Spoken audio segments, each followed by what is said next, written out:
of the motion. So, Councillor Griggs. Thank you, Chair. I just wanted to highlight a couple of things, and obviously you'll be not at all surprised to learn I agree with what has been said by my colleagues here, and to some extent some of the things that have been said across the chamber.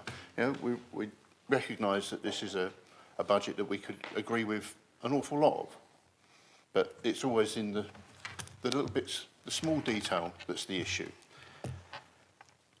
And one of the things that's really come out from the conversation here, and particularly in relation to our amendment, was when the amount involved was derided as being so small as to be insignificant. Now, the amount, the leader has made a huge play in the press, here tonight, in anywhere, any forum that will sit and listen to him, about the cut in the government grant of 25%.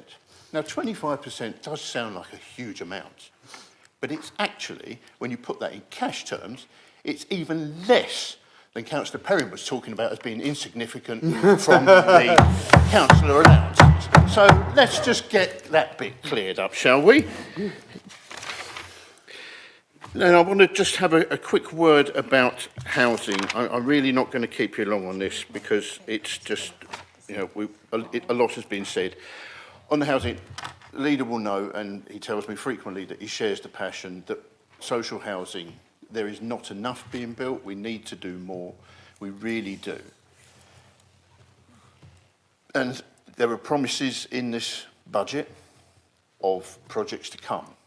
Some of those are following the old Conservative government's playbook of re-announcing, it feels, because we've seen some of these before and suddenly they're here again. If he wants to get on with it, I will happily acknowledge that there are sites across the town where work is going on, like Lister House, the old Lister site, and on the HTS depot just up the road from it, and all the rest of it. But you can look at Arkwright's, Pitfield. What's going on there? Nothing. They're sitting there, they've got shiny hoardings promising what's coming, but nothing's happening. The grass is quite literally growing under your feet on those sites. Get on with it, you know, and you'll have our support. I'd love to spend more. I've had a conversation with the 151 officer about exactly that, trying to find more money to build more social housing, because affordable housing is a misnomer for the vast majority of people in this town. It's not affordable. We have low wages and we have high rents, and that is simply driven by greed from private investors, but it is also the fact that with the lack of social housing to be offered to people, it means they are forced into those situations where it has to go up. And I just want to finish on one thing, and I'm going to come back to this again and again and again until the leader changes his tune, because we're all sick and tired of hearing it on this side and probably over there as well. When you're talking about the permitted developments and people from Newham, your favourite London borough, I'm sure. I mean, it can only be a matter of time before you're invited on a state visit to Newham. They're so delighted with your publicity of them.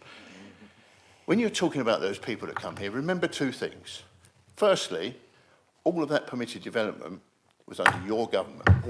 They created that mess and they took away the controls of this council to be able to deal with it. Councillor Ingle, when he was leader, to his credit, tried to deal with that very issue, and you give him no credit for that whatsoever. Indeed. But the last point I'm going to make on this is just stop talking about dumping. We are talking about fellow human beings, so stop talking about dumping them anywhere. It's just not right.